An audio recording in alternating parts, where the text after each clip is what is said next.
Vous allez passer l'examen du code de la route. Vous allez être testé sur une série de 40 questions. Pour valider votre code de la route, il faut faire un résultat minimum de 35 sur 40. Pour chaque question, il peut y avoir une ou plusieurs bonnes réponses, mais il y a toujours au moins une réponse fausse. Pour répondre aux questions, n'oubliez pas que dans la majorité des cas, vous êtes le conducteur de la voiture de tourisme, d'où les photos ont été prises. Votre vitesse est toujours nettement supérieure à celle du ou des véhicules que vous voulez dépasser. Sauf indication contraire, vous êtes titulaire du permis de conduire de la catégorie B, mais en dehors de la période probatoire. Sauf indication contraire, vous circulez proche de la vitesse maximale autorisée. Après la lecture des propositions, vous avez 20 secondes pour répondre. Donc, prenez votre temps. Vous êtes prêts? Nous commençons. Question 1. Certains systèmes permettent de déverrouiller une voiture sans clé. Oui, réponse A. Non, réponse B.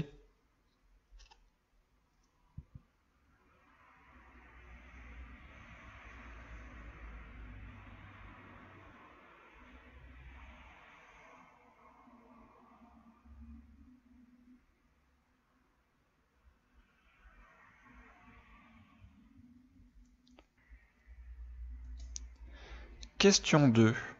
Tous les véhicules sont équipés d'une roue de secours. Oui, réponse A. Non, réponse B. Je dois vérifier régulièrement sa pression. Oui, réponse C. Non, réponse D.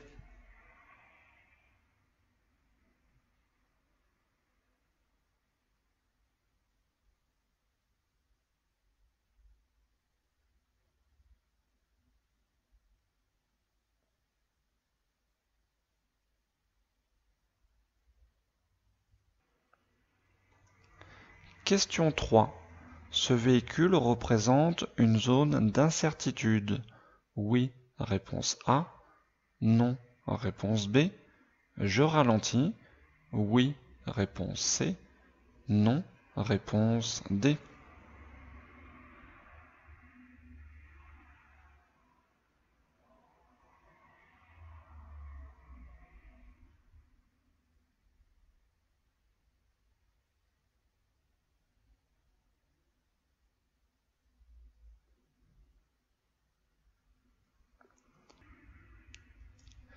Question 4. Je dépasse? Oui, réponse A. Non, réponse B.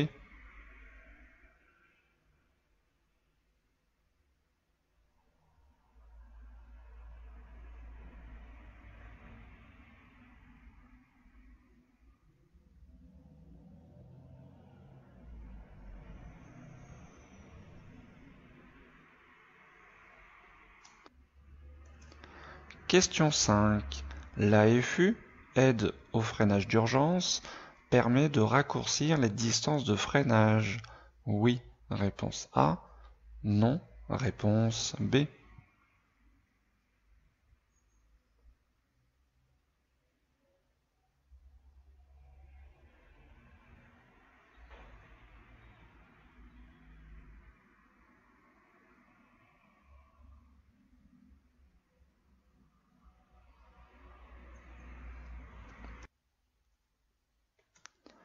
Question 6. Avant de quitter mon véhicule, je m'assure de la fermeture des vitres. Oui, réponse A. Non, réponse B. Du verrouillage des portes. Oui, réponse C. Non, réponse D.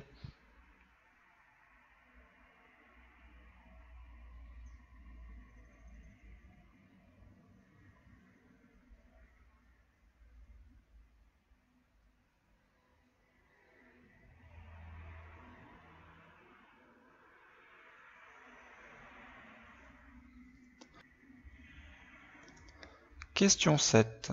Le port de lunettes de soleil à verre polarisant limite l'éblouissement. Oui, réponse A. Non, réponse B. Est interdit pour conduire. Oui, réponse C. Non, réponse D.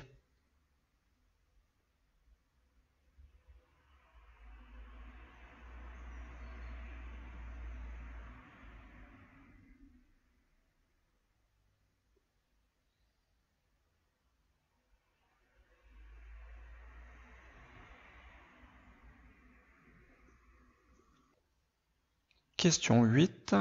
Les pratiques les plus respectueuses de l'environnement sont circuler à vélo en ville, réponse A, l'autopartage, réponse B, la voiture pour les courts trajets, réponse C, le covoiturage, réponse D.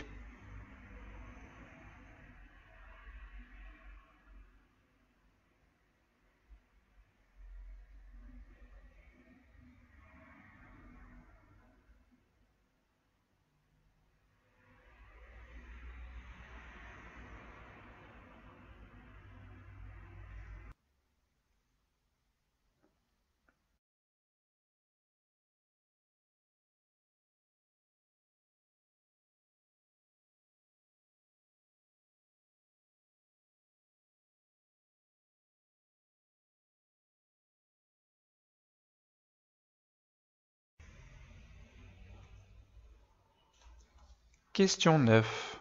Je change de voie pour dépasser. Oui, réponse A.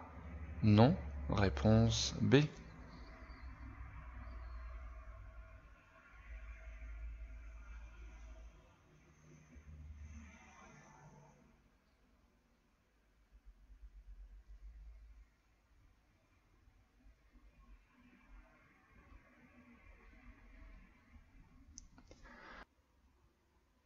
Question 10. Les 2% d'automobilistes qui ne s'attachent pas représentent 1 tué sur 5, réponse A, 1 tué sur 10, réponse B.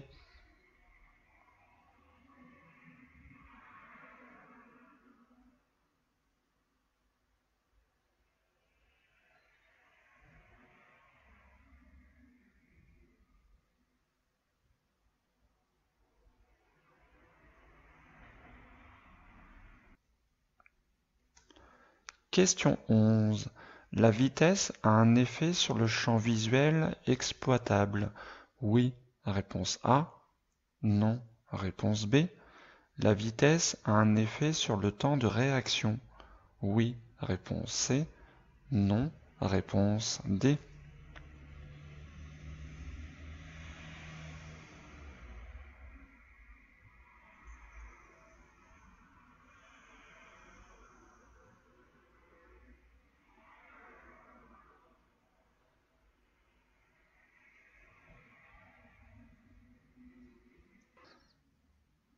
Question numéro 12. Je circule à la bonne allure. Oui, réponse A. Non, réponse B. Je viens de perdre 1 point sur mon permis. Oui, réponse C. Non, réponse D.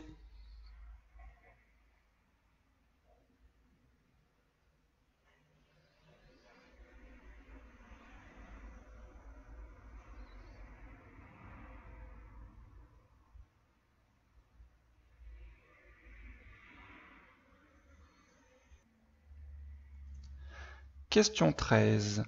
Pour l'efficacité de la ceinture de sécurité, je conduis sans manteau. Réponse A. Elle doit être à plat sur le corps. Réponse B. Elle est efficace qu'à partir de 30 km/h. Oui, réponse C. Non, réponse D.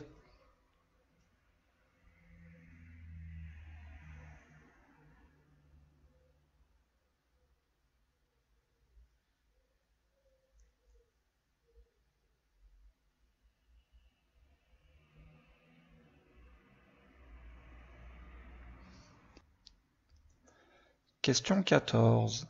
La boîte de vitesse automatique est réservée aux personnes à mobilité réduite. Oui, réponse A. Non, Réponse B.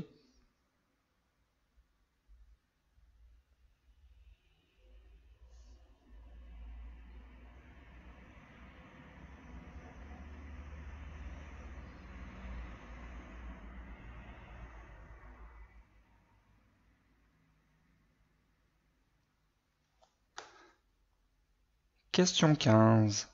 Un verre d'alcool dans un bar équivaut à une alcoolémie d'environ 0,20 g par litre de sang. Oui, réponse A. Non, réponse B. Ce taux fait perdre 6 points à un jeune conducteur. Oui, réponse C. Non, réponse D.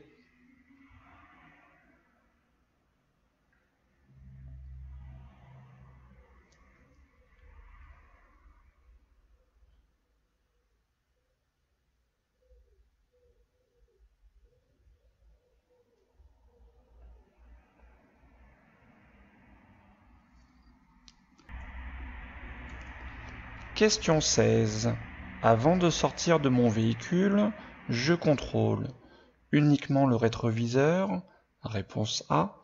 Le rétroviseur et l'angle mort. Réponse B.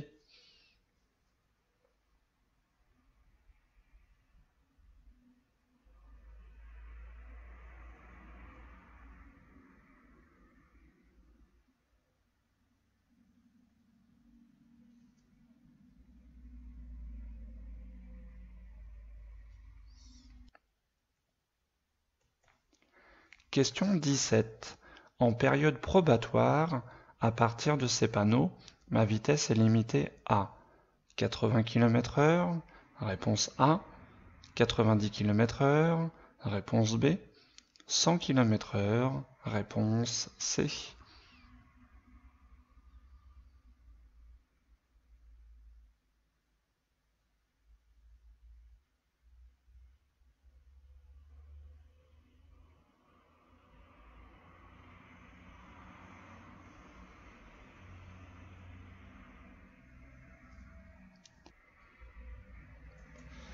Question 18.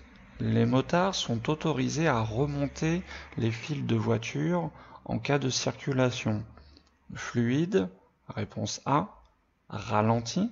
Réponse B. Je leur facilite le passage. Oui. Réponse C. Non. Réponse D.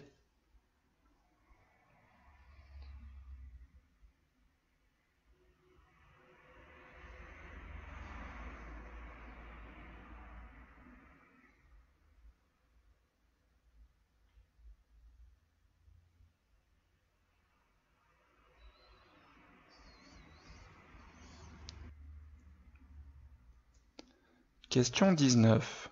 Ce motard a oublié d'éteindre son feu de croisement. Oui. Réponse A. Non. Réponse B.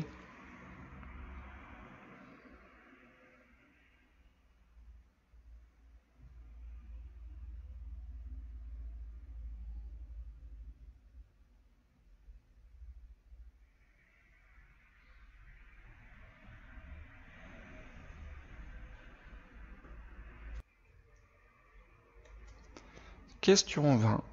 Un stage de sécurité routière est obligatoire si un conducteur novice commet une infraction entraînant un retrait de 1 point, réponse A, 2 points, réponse B, 3 points, réponse C, 4 points, réponse D.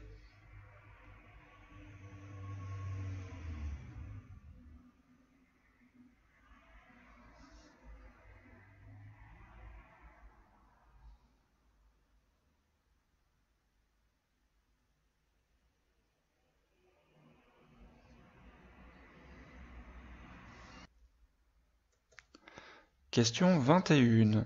Le rôle de l'AFU, aide au freinage d'urgence, est de diminuer la pression sur la pédale de frein, réponse A, d'augmenter la pression sur la pédale de frein, réponse B.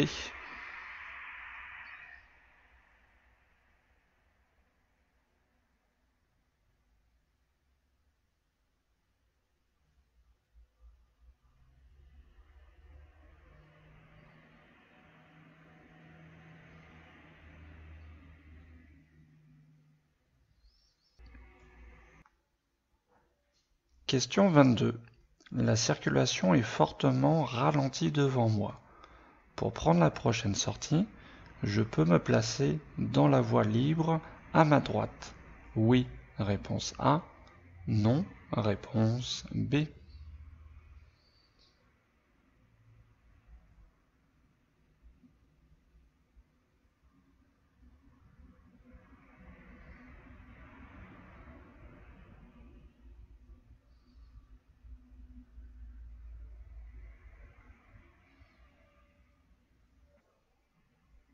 Question 23. Ce système Bluetooth est interdit, réponse A. Autorisé, réponse B. Toléré, réponse C.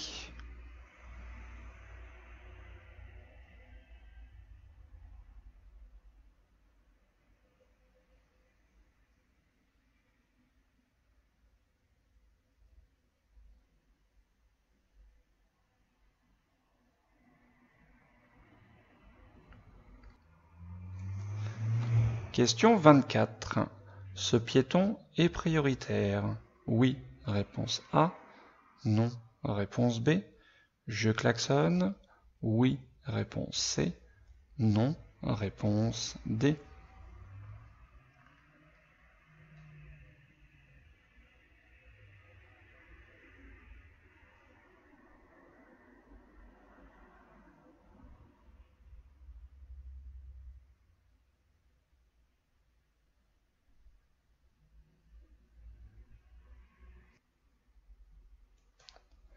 Question 25. Dans cette situation, le changement de voie à gauche est utile. Oui, réponse A. Non, réponse B. Je change de voie. Oui, réponse C. Non, réponse D.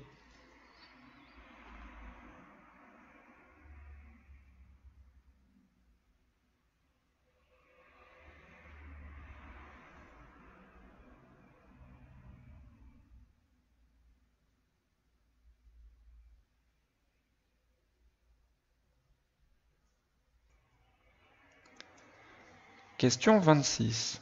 Le panneau interdit l'arrêt dans la zone 1. Oui, réponse A. Non, réponse B. Dans la zone 2. Oui, réponse C. Non, réponse D.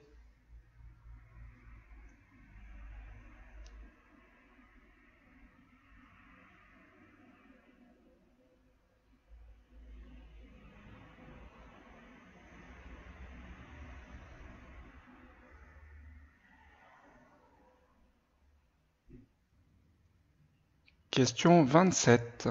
Pour faire un court trajet et moins polluant, j'utilise le bus, réponse A, le vélo, réponse B, le scooter, réponse C.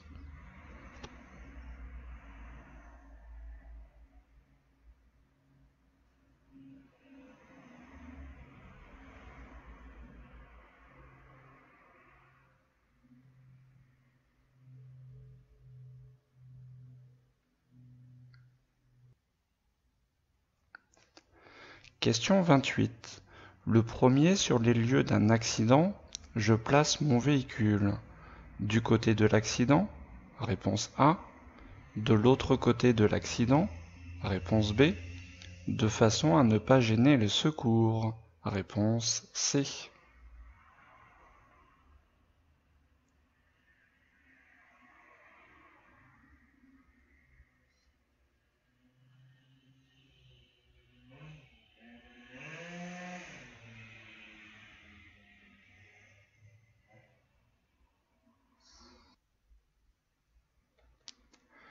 Question 29.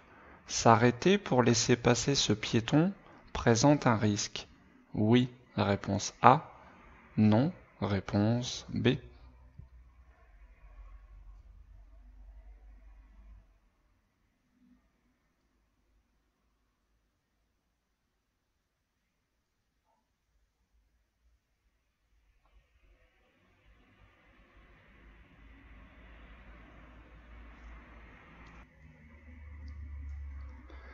Question 30.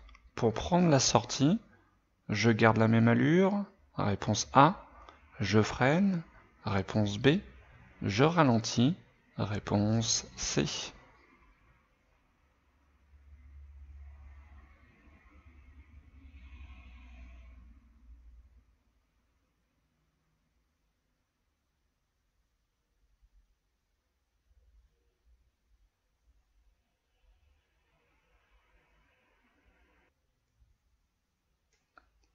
Question 31.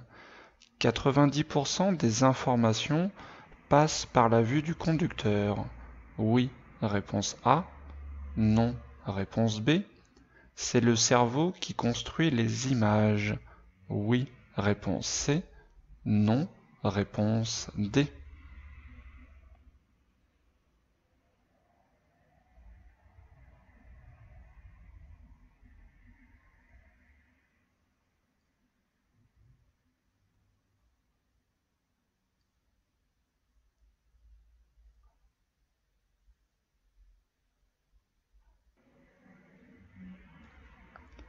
Question 32. Ces bosses sur les pneumatiques sont des hernies, réponse A, les témoins d'usure, réponse B, les repères des témoins d'usure, réponse C.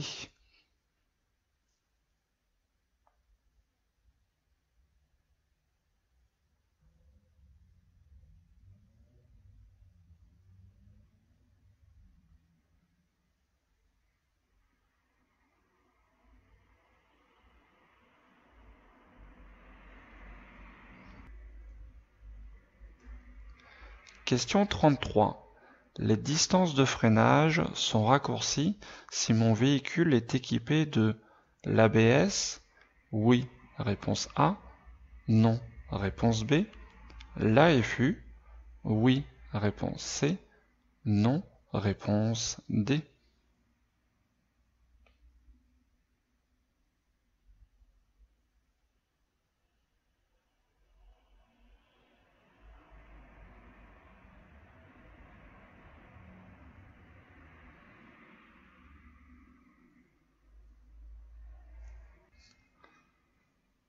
Question 34. Pour avoir une éco-conduite, je m'arrête le plus souvent possible. Oui, réponse A. Non, réponse B. Je change mes vitesses le plus tard possible. Oui, réponse C. Non, réponse D.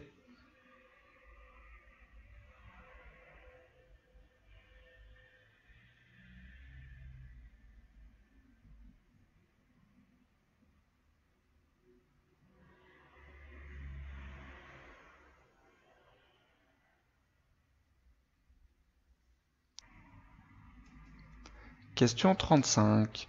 Pour faire un long trajet, il faut s'installer correctement au volant, réponse A, s'informer du trafic, réponse B, prendre un repas copieux, réponse C, partir reposer, réponse D.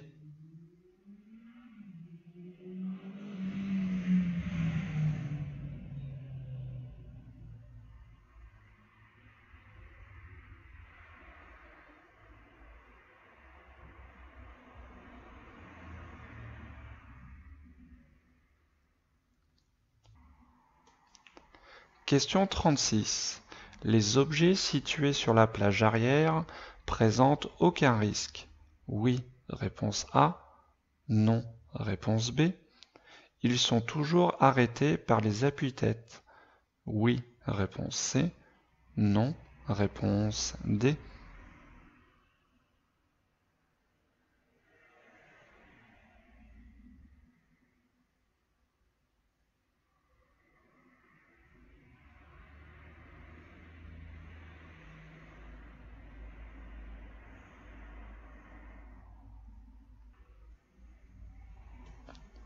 Question 37. À la prochaine intersection, je céderai le passage à droite? Oui, réponse A. Non, réponse B. Je céderai le passage à gauche? Oui, réponse C. Non, réponse D.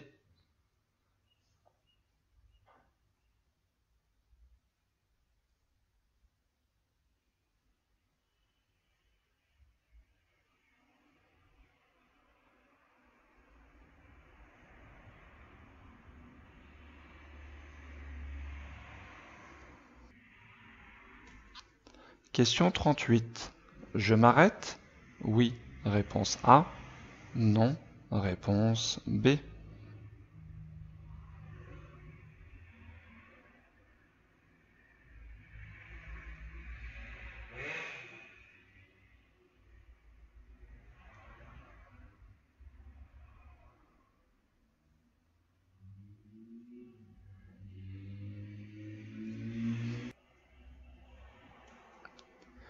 Question 39. Rouler à 70 km/h au lieu de 50 km/h double la distance d'arrêt. Oui, réponse A. Non, réponse B.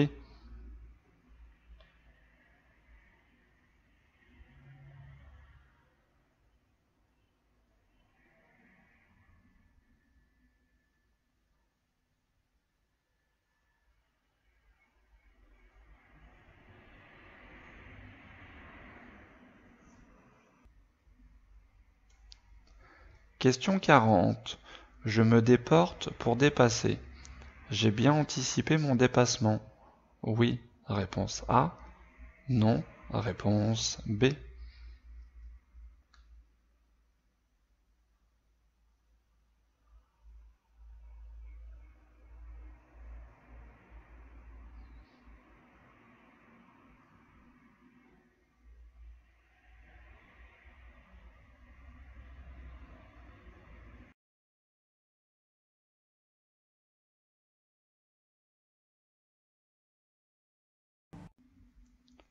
Alors, il y a certains systèmes, donc oui, qui permettent de déverrouiller, donc ça veut dire d'ouvrir la voiture sans utiliser de clé.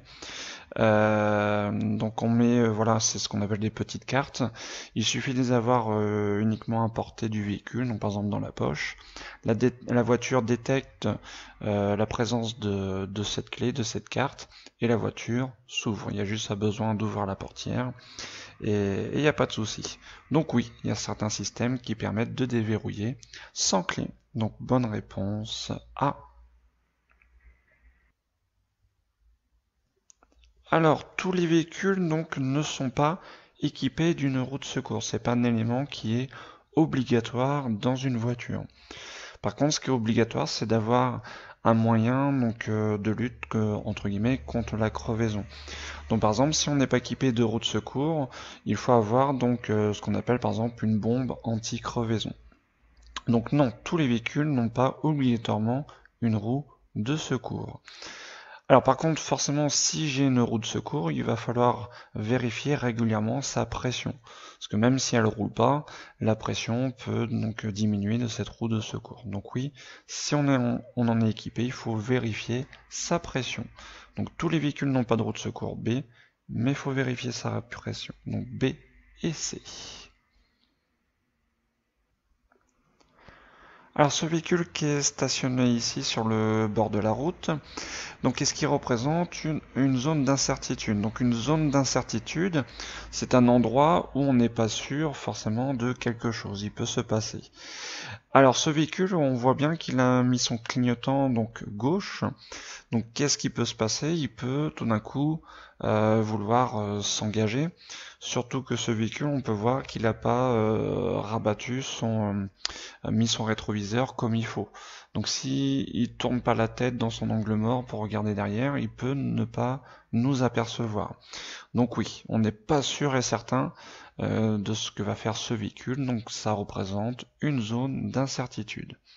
Et du coup, forcément, comme on n'est pas sûr du comportement de ce véhicule, hein, comme on vient de le voir, il peut tout d'un coup s'engager, donc bien sûr, je vais ralentir. Donc bonne réponse A et C.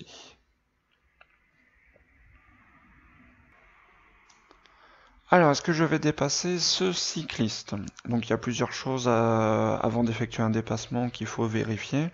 Déjà, est-ce que j'ai le droit de dépasser? Donc là, il n'y a aucun souci de marquage, de signalisation, de panneau qui m'interdit de dépasser. Ensuite, il faut vérifier si forcément il y a quelqu'un qui arrive en face et si le dépassement forcément est possible par rapport à la circulation qui arrive en sens inverse. Donc là, on peut apercevoir un véhicule blanc qui arrive en face de nous. Alors même si par rapport à ce cycliste, le dépassement sera assez rapide, le problème quand même, le temps que je dépasse, ce véhicule forcément va se rapprocher. Et là, même s'il est relativement loin, je n'ai pas assez de temps pour dépasser et me rabattre sans gêner ce véhicule. Si là je me lance dans le dépassement, là on voit très bien que ce véhicule sera obligé de ralentir à cause de nous. Donc on ne dépasse pas à cause du véhicule qui arrive en face. Donc bonne réponse B.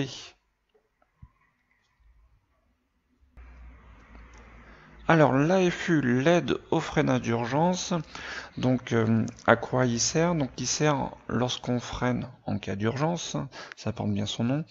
Donc ça permet de renforcer le frein, c'est-à-dire de freiner le plus fort possible. Donc ça aide le conducteur à enfoncer le plus fortement possible la pédale de frein.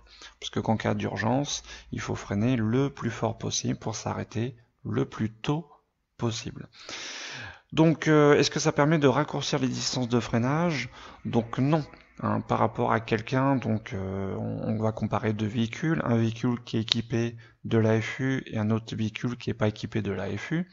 Si les deux personnes freinent le plus fort possible, il n'y a pas une voiture qui va freiner, qui va raccourcir sa distance de freinage par rapport à l'autre. Hein. C'est juste un système qui va aider le conducteur à freiner très fort. Mais si on est habitué en cas d'urgence à freiner très fort, entre guillemets, l'AFU va pas être d'une grande aide. Ce qu'il faut aussi savoir, c'est si l'AFU s'enclenche, ça allume aussi les feux de détresse pour prévenir ceux de derrière qu'on est en freinage d'urgence. Donc voilà, mais je vous rappelle, sinon il n'y a rien qui raccourcit les distances de freinage. Tout ce qui est électronique ne peut pas aider le véhicule à mieux freiner. Donc bonne réponse B.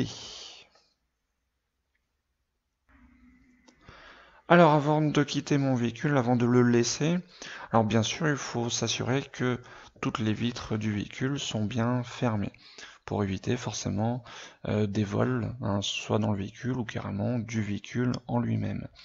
Et forcément aussi la bonne fermeture, le bon verrouillage des portes aussi, bien sûr. Donc bonne réponse A et C. Alors les lunettes de soleil, donc forcément ça évite l'éblouissement, donc surtout qu'on a le soleil de face. Donc bien sûr c'est conseillé même d'utiliser des lunettes de soleil pour éviter l'éblouissement. C'est le but, donc bonne réponse A. Est-ce que c'est interdit pour conduire? Donc non, hein. Au contraire, forcément qu'on a du soleil face à nous, c'est même plutôt conseillé pour mieux y voir. Donc bonne réponse A et D, ce n'est pas interdit. Alors, est-ce que circuler à vélo en ville, donc forcément, est-ce que ça entraîne à respecter l'environnement? Donc oui, à vélo, on ne pollue pas, donc pas de souci pour circuler à vélo en ville. Alors l'autopartage, qu'est-ce que c'est l'autopartage? Donc on peut dire que c'est la location de voitures, mais à très courte durée. C'est-à-dire donc on va pas acheter une voiture, on va plutôt la louer lorsqu'on en a besoin. Par exemple, j'ai besoin d'aller faire les courses, je vais l'utiliser juste pour 1 heure, etc. Donc oui, l'autopartage contribue à respecter l'environnement parce que c'est moins de voitures. En fait, c'est une voiture pour plusieurs conducteurs. Donc on fabrique moins de voitures, du coup il y a moins de déchets ensuite, hein, forcément quand les voitures vont à la casse. Donc oui, aussi pour l'autopartage. Donc la voiture pour les courts trajets. Donc non, ça c'est pas vraiment en respect avec l'environnement. Donc pour les courts trajets, il faut mieux plutôt soit y aller à pied, éventuellement utiliser le vélo ou les transports en commun. Donc non, hein, surtout pas la voiture pour les courts trajets. Le covoiturage. Alors le covoiturage, qu'est-ce que c'est? Donc c'est se regrouper pour faire le minimum de voitures. Par exemple, il y a 4 personnes qui souhaitent aller d'un endroit à un autre au même moment. Donc plutôt que prendre chacun sa voiture, il vaut plutôt se regrouper pour faire donc qu'une voiture. Et forcément, donc ça, oui, ça respecte l'environnement, puisqu'il y a moins de voitures qui vont circuler. Au lieu de 4 voitures, on n'a qu'une voiture qui va circuler. Donc moins de rejets polluants avec une voiture que avec 4 voitures. Donc voilà, petit rappel, l'autopartage, c'est la location de voitures à courte durée. Le covoiturage, c'est se regrouper pour faire le minimum de voitures. Donc bonne réponse A, B et D.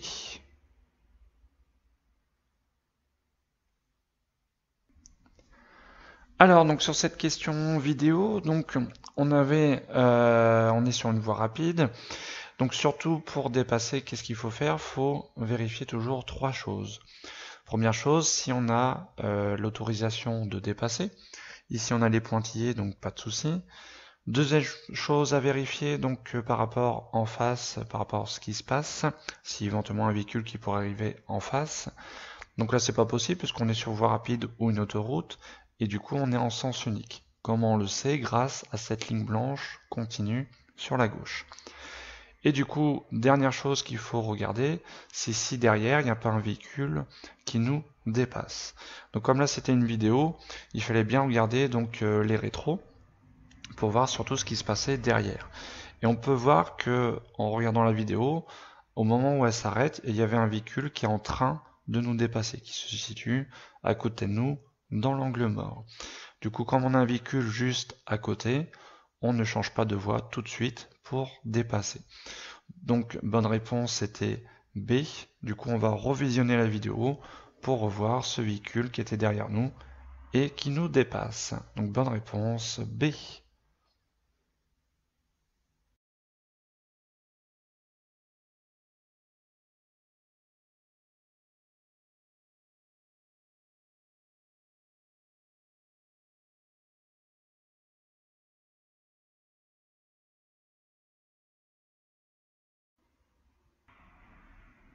Alors généralement ce type de questions sur les pourcentages et les nombres, généralement donc il faut, si on hésite, il faut choisir donc le nombre entre guillemets le plus important.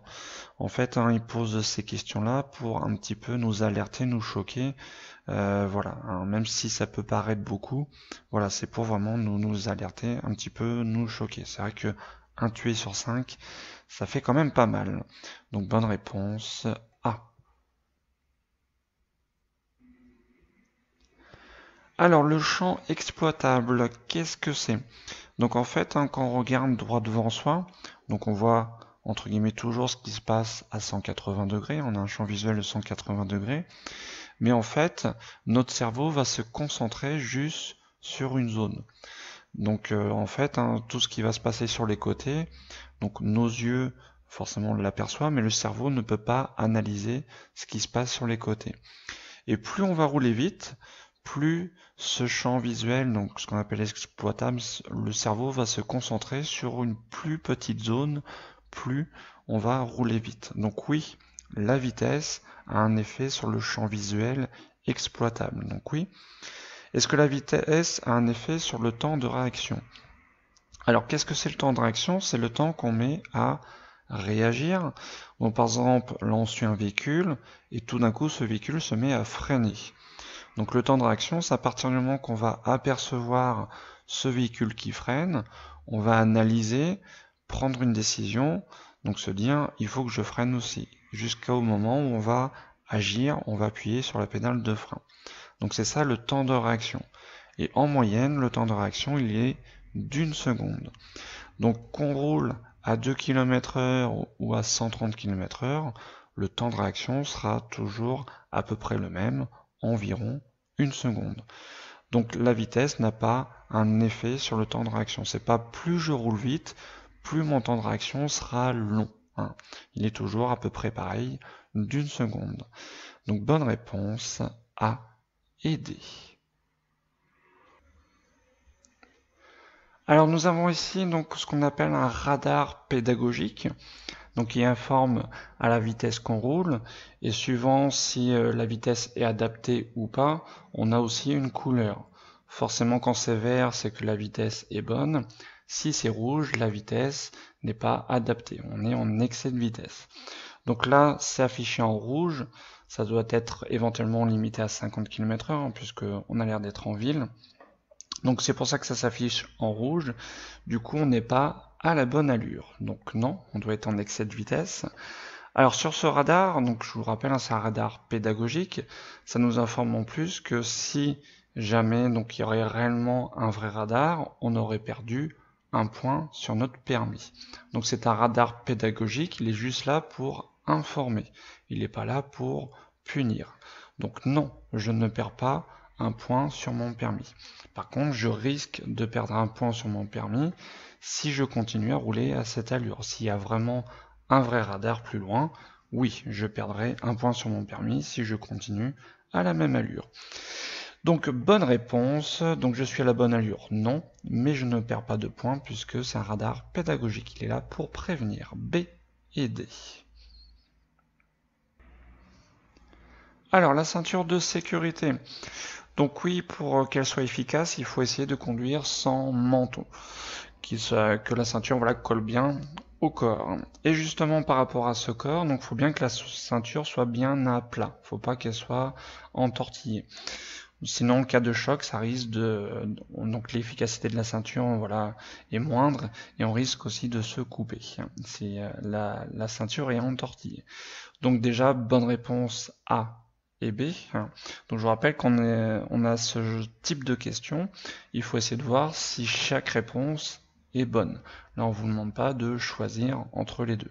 Donc oui, la A est bonne et la B est bonne aussi. Alors, est-ce qu'elle est efficace qu'à partir de 30 km/h? Ça veut dire qu'en dessous de 30 km/h, la ceinture entre guillemets de sécurité ne sert à rien. Donc bien sûr que si, même en dessous de 30 km/h, la ceinture de sécurité sert. Elle sert dès qu'on a une allure, dès qu'on avance. Même à 5 km/h, on se prend un mur, vous allez voir, ça va nous faire très mal. On va être quand même projeté. Si on passe de 5 km/h à 0, vous allez voir qu'on va être projeté. Donc même en dessous de 30 km/h, la ceinture est bien sûr efficace. Donc elle n'est pas efficace qu'à partir de 30 km/h. Donc B. Donc bonne réponse A, B et D.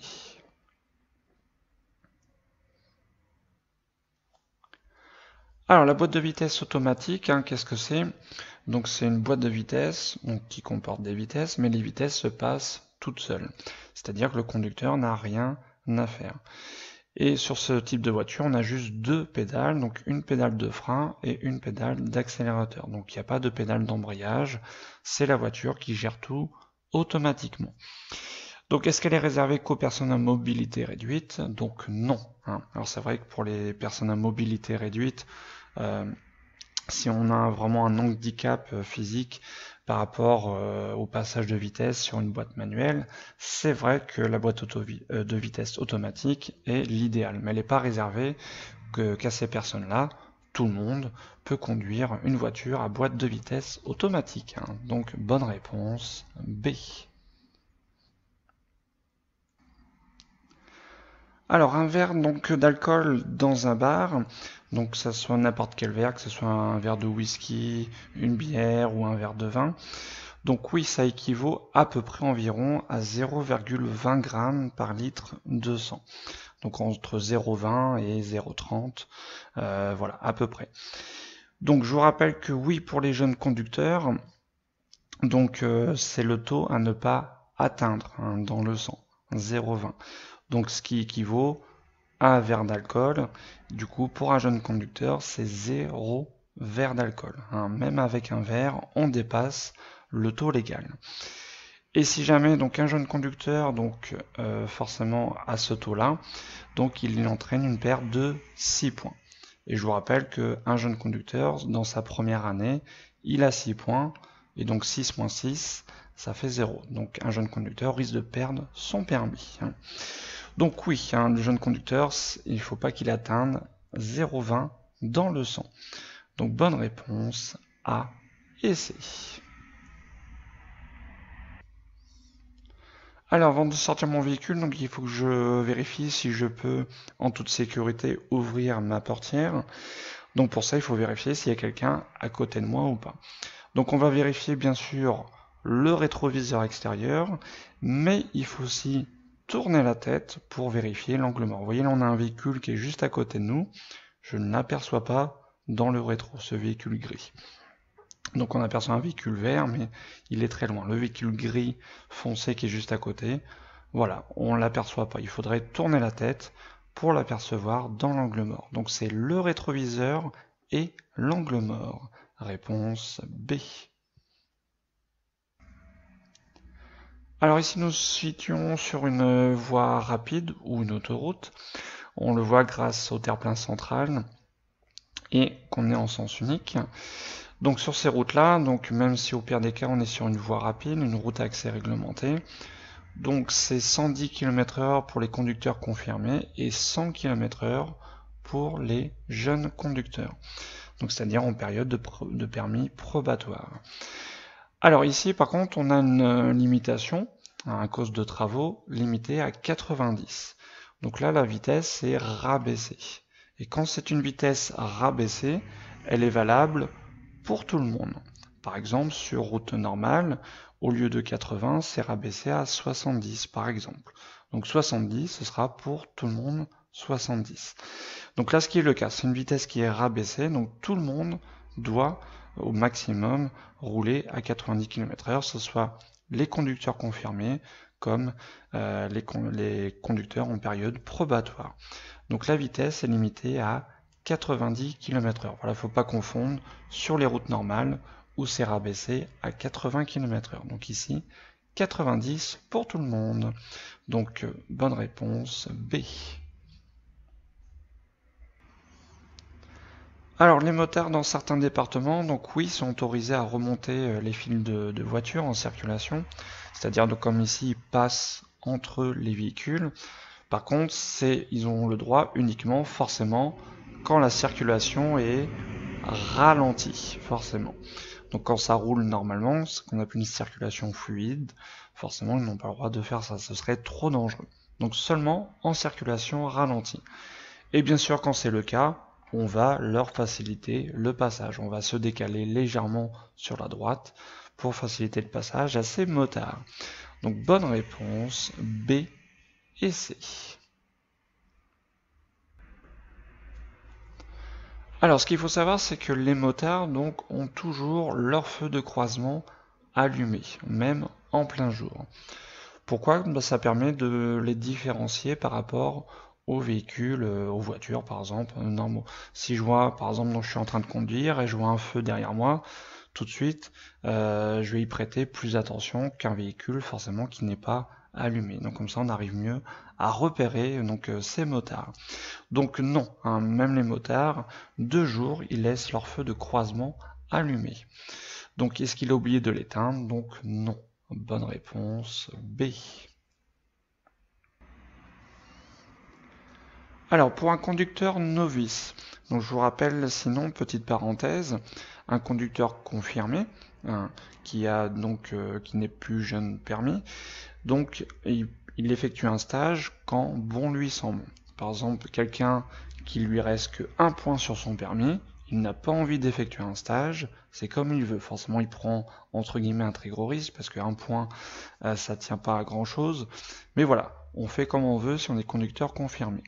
Par contre, donc, si on est conducteur novice, c'est-à-dire qu'on est jeune conducteur, on a l'obligation d'effectuer un stage si on commet une infraction qui entraîne au moins 3 points. On parle bien sur une infraction.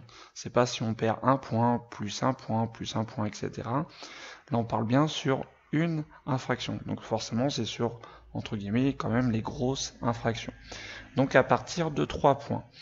Donc un conducteur novice a l'obligation d'effectuer un stage s'il commet une infraction qui entraîne un retrait de 3 points, comme bien sûr une infraction qui entraîne un retrait de 4 points. En dessous, pareil, c'est à son bon vouloir. Donc bonne réponse, C et D.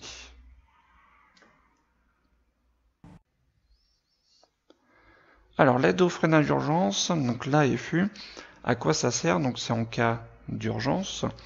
Donc ça permet d'augmenter bien sûr la pression sur la pédale de frein.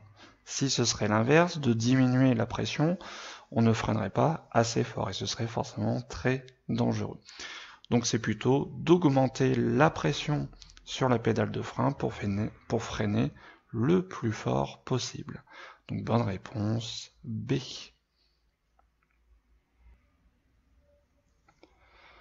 Alors la circulation devant moi donc du coup est fortement ralentie, on voit bien les véhicules freinent.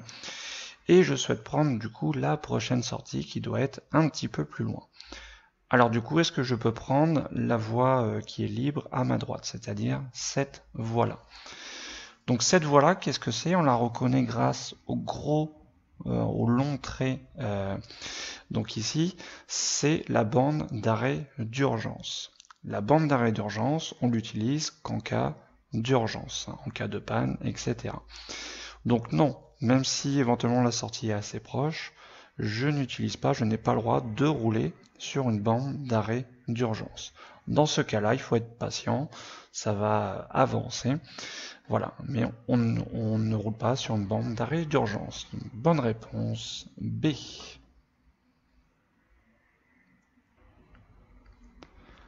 Alors ce système Bluetooth, donc c'est ce qu'on appelle l'oreillette.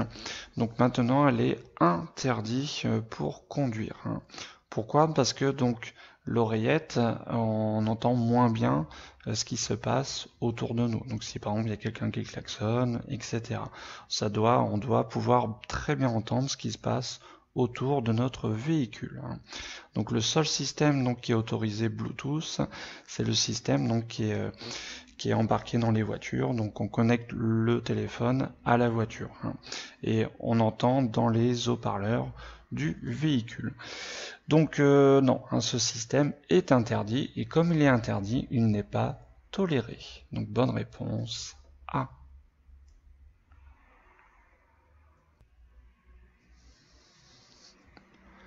Alors là, on arrive à une intersection, donc gérée par des feux tricolores. Donc si les véhicules ont des feux tricolores, c'est-à-dire les piétons ont des feux aussi. Donc si moi j'ai le feu vert, tous les passages piétons que je vais rencontrer sur ma route, les piétons forcément auront le petit bonhomme rouge, ce qui est une obligation.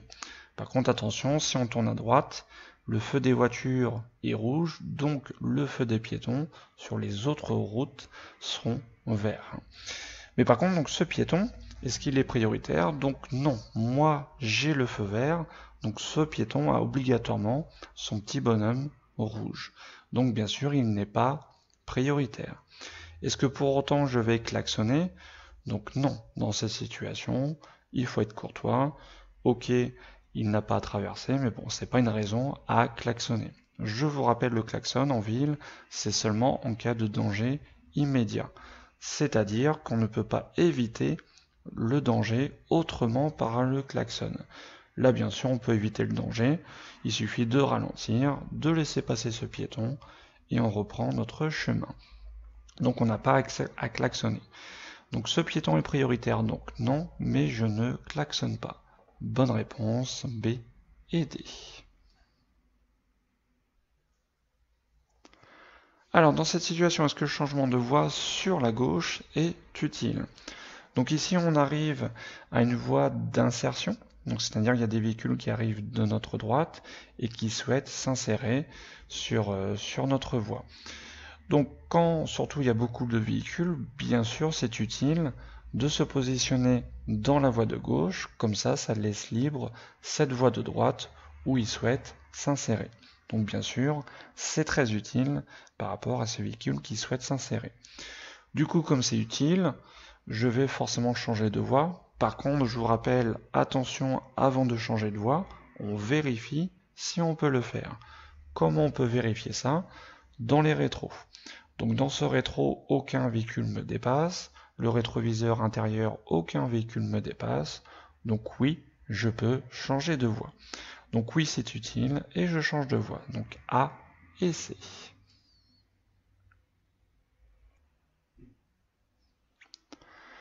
Alors ce panneau donc indique bien un arrêt et un stationnement interdit. Et c'est un rappel, donc je rappelle c'est valable avant et après le panneau. Alors quand on a un panneau de ce type, l'interdiction donc est sur la chaussée et sur l'accotement. Donc la chaussée, qu'est-ce que c'est? Ce qu'on appelle la route, là où on circule.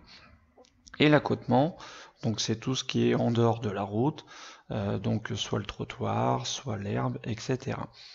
Donc oui, l'interdiction, elle est au niveau de la chaussée, donc notamment sur cette bande cyclable, et bien sûr aussi sur l'accotement. Donc même juste après le panneau ici, même si on pourrait croire qu'il y a un petit emplacement pour s'arrêter, le panneau l'interdit. Donc oui, c'est interdit dans la zone 1 comme dans la zone 2. Donc bonne réponse A et C.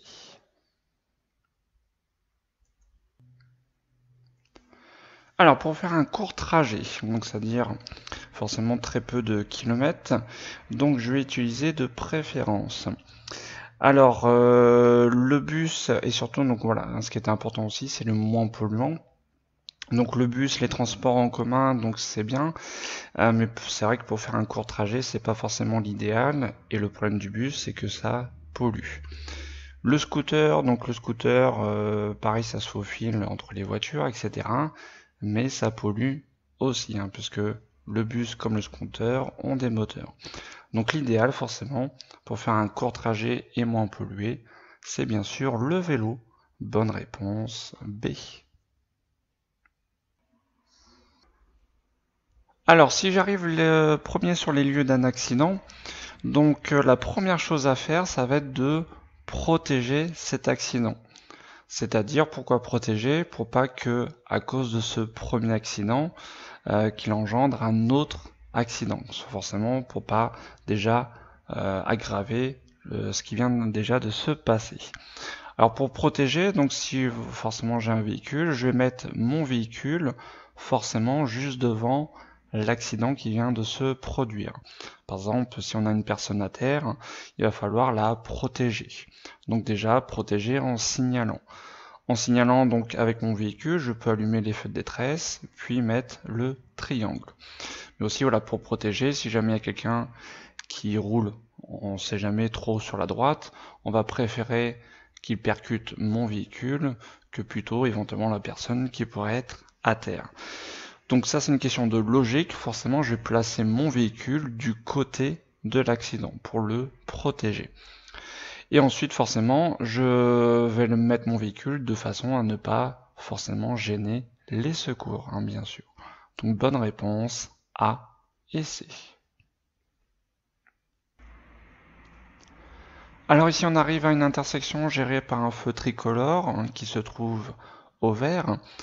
Donc moi mon feu se trouve au vert, du coup les piétons qui vont croiser ma route auront forcément le petit bonhomme de couleur rouge. Du coup ce piéton n'est pas prioritaire. Du coup le fait de s'arrêter, forcément ça va occasionner un risque. Un risque lequel? Donc par rapport à ceux qui pourraient nous suivre derrière. Donc si on a un véhicule qui est derrière nous, est-ce qu'il va penser comme le feu se trouve au vert qu'on va s'arrêter? Donc non. Et du coup on risque de surprendre celui qui est derrière, et du coup son temps de réaction risque d'être très long, et le temps qu'il freine, qu'il réagisse, ça risque d'être trop tard. Donc il risque de nous percuter par l'arrière. Donc c'est pour ça c'est important de jamais s'arrêter, sauf cas exceptionnel, mais sinon on s'arrête jamais à un feu vert. On risque de surprendre celui qui se trouve derrière nous. Donc oui, laisser passer ce piéton présente un risque par rapport à ceux derrière nous. Donc bonne réponse A.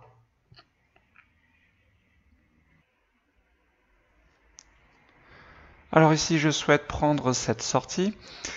Donc pour prendre la sortie, donc on a une voie, ce qu'on appelle de décélération, qui va permettre de ralentir tranquillement pour ensuite tourner éventuellement au virage qu'on peut apercevoir. Alors comment savoir à quel moment je vais pouvoir surtout freiner? Alors ça, tout dépend de la circulation qu'on a derrière nous. Là malheureusement, on a un véhicule qui se trouve derrière nous, assez proche, donc est-ce qu'on va freiner? Donc on ne freine pas tout de suite, sinon je risque de vraiment gêner ce véhicule. Donc qu'est-ce qu'il faut faire dans cette situation? Déjà je vais me déporter dans cette voie. Alors par contre, ce qu'il faut voir aussi devant nous, c'est que c'est en train de ralentir devant nous. Donc il va falloir quand même ralentir dans cette situation.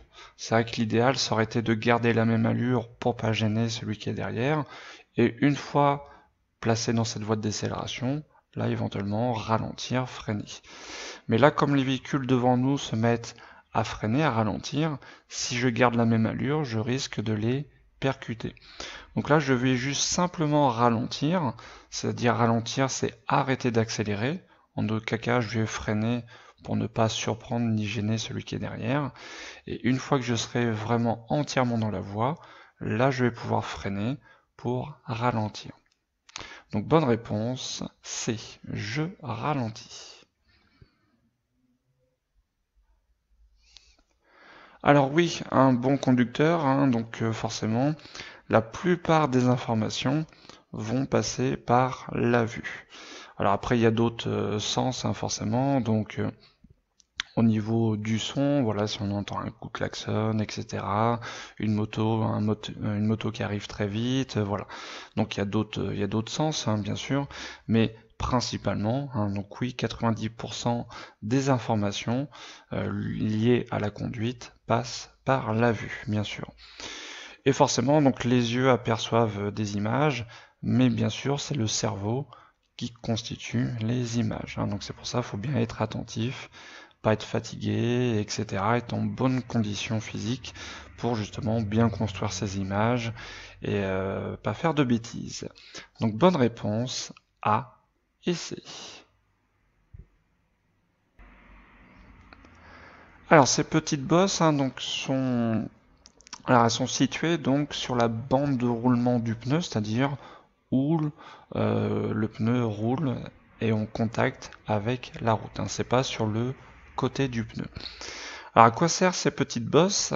Ça sert donc à savoir si le pneu est trop usé ou pas. C'est-à-dire donc que les rainures, les trous sculptés dans le pneu ne doivent pas être, la hauteur ne doit pas être inférieure à 1 mm 6. Alors forcément à vue d'œil, c'est pas évident de savoir si ça arrive à 1 mm 6 ou pas. Donc du coup, ces petites bosses, elles, sont situées à 1 mm 6. Donc faut pas que la hauteur de cette gomme-là arrive à la hauteur de cette petite bosse. Si ça arrive à la même hauteur, c'est que le pneu est trop usé. Et ces bosses donc sont forcément les témoins d'usure. C'est ces témoins qui, comme je viens de vous dire, peuvent dire si le pneu est trop usé ou pas.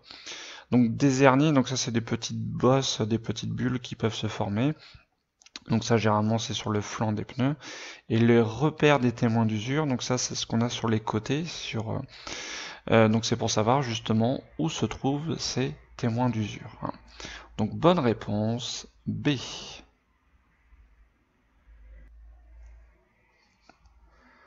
Alors l'ABS, qu'est-ce que c'est? Donc l'ABS c'est l'anti-blocage des roues.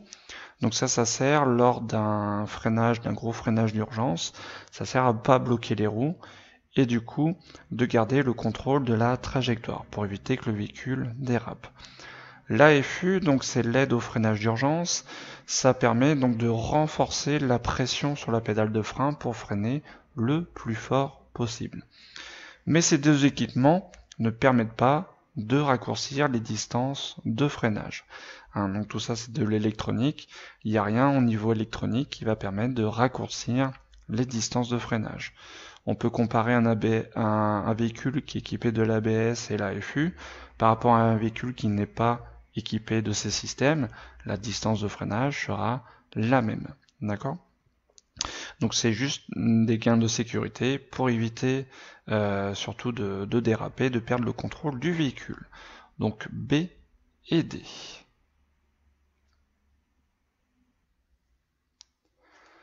Alors pour avoir une éco-conduite, est-ce que je m'arrête le plus souvent possible? Donc non, c'est le contraire. Parce que le problème quand on s'arrête, on doit forcément, logiquement, redémarrer. Et le problème, un démarrage consomme beaucoup de carburant.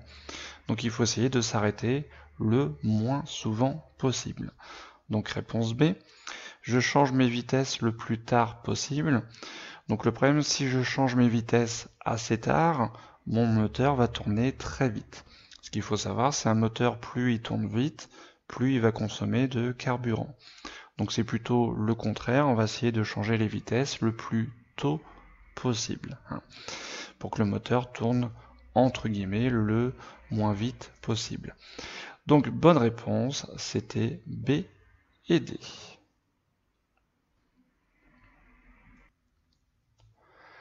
Alors lors des longs trajets, donc qu'est-ce qu'il faut faire? Donc s'installer correctement au volant, donc ça c'est tout le temps, même si on fait un court trajet, il faut être bien installé forcément au volant.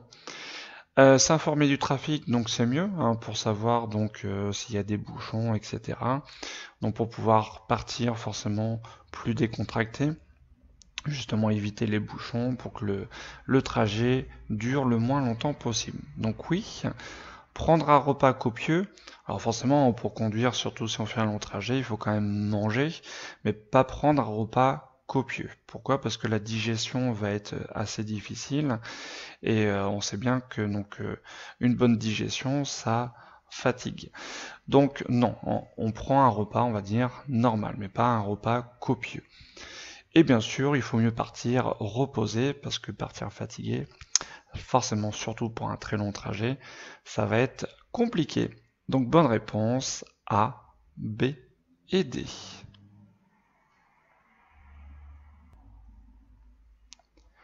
Alors les objets sur la plage arrière, donc la plage arrière, c'est ce qu'on a au-dessus du coffre. Donc normalement les objets on les met dans le coffre, mais des fois ça arrive, il y a des gens qui mettent des objets justement au-dessus du coffre. C'est ce qu'on appelle sur la plage arrière. Derrière les appuis-têtes. Donc est-ce que ça présente aucun risque? Donc non, surtout pas. Ça présente bien sûr des risques. Des risques pourquoi? Si jamais donc on freine très fort, ces objets donc vont être projetés forcément vers l'avant. Donc et ils ne sont pas toujours forcément arrêtés par les appuis-têtes. Forcément s'il est juste derrière, pas de souci, mais un freinage et en même temps on tourne, les objets risquent aussi d'être projetés sur les côtés, en avant et sur les côtés. Donc ils sont pas forcément, même si on les met très bien derrière les appuis-têtes, ils sont pas toujours arrêtés forcément, bien sûr, par les appuis-têtes. Donc bonne réponse, B et D.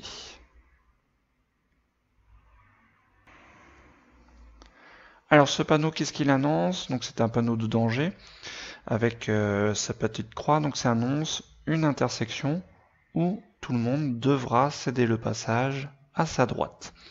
Donc du coup je cède le passage à droite, mais pas à gauche, c'est uniquement à droite. Donc bonne réponse, A et D.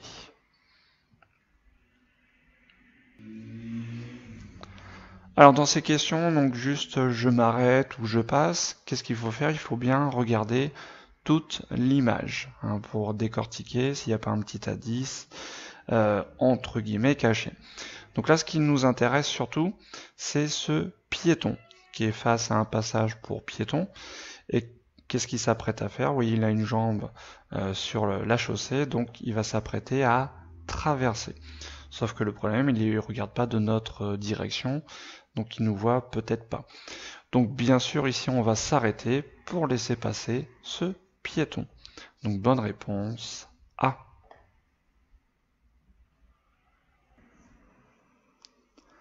Alors ici, donc on nous parle de la distance d'arrêt. La distance d'arrêt, je vous rappelle, donc c'est la distance parcourue pendant le temps de réaction plus la distance de freinage. Attention à ne pas confondre avec la distance de sécurité. Alors, comment calculer la distance d'arrêt? Donc par rapport à l'allure, c'est assez simple. On va prendre le chiffre des dizaines de la vitesse.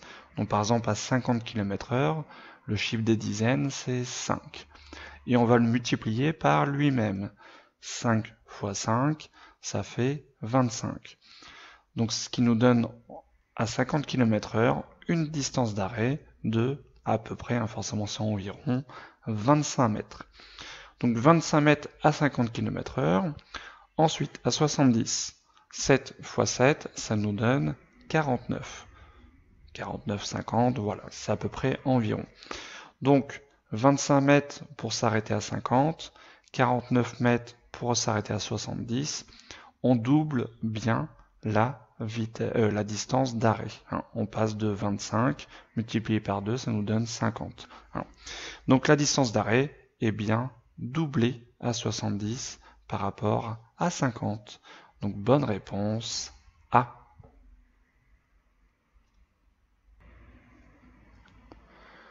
Alors ici, donc, je fais un dépassement de ce poids lourd. Alors la question c'est est-ce que j'ai bien anticipé mon dépassement, le fait que je me déporte tout de suite. Donc on n'a personne derrière nous, personne qui nous dépasse sur cette voie, on est en sens unique, donc pas de souci majeur. Par contre, c'est la distance de sécurité qui ne va pas. Placé où je suis pour l'instant, est-ce que j'ai une bonne distance de sécurité entre moi et le poids lourd? Donc non, puisque là on est situé sur voie rapide ou éventuellement une autoroute, et il faut laisser 2 grands traits de la bande d'arrêt d'urgence. Ce qui n'est pas le cas ici, on n'a même pas un trait entier. Donc non, le dépassement n'a pas été anticipé. Il aurait fallu, quand on a 2 grands traits, déjà se déporter pour ensuite dépasser le camion. Et une fois qu'on aura une bonne distance de sécurité entre le camion et moi, là on se rabat. Donc là non, par rapport à la distance de sécurité, le dépassement est mal anticipé. Bonne réponse B.